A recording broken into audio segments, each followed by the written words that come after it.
Un homme a oublié de mettre son téléphone en mode silencieux et il a sonné si fort dans l'église pendant la prédication que le pasteur l'a réprimandé.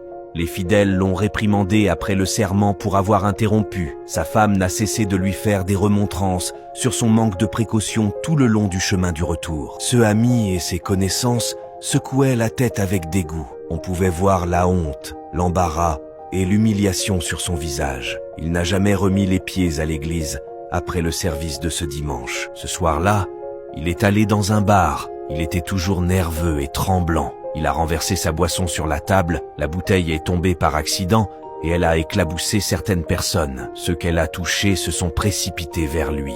Il a fermé les yeux, s'attendant à des mots durs ou des gifles. Au lieu de cela, ils se sont souciés de savoir s'il s'était coupé avec la bouteille cassée. Le serveur s'est excusé et lui a donné une serviette en papier pour qu'il se nettoie.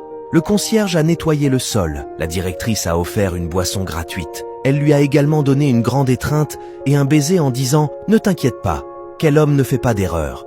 Depuis lors, il n'a pas arrêté d'aller dans ce bar. Parfois, notre attitude en tant que croyants pousse des âmes en enfer. Nous pouvons faire la différence par la manière dont nous traitons les gens, surtout lorsqu'ils font des erreurs. Si vous ne suivez pas ma page, vous risquez de ne plus jamais nous revoir. Mais si vous en êtes, félicitations, vous grandissez chaque jour.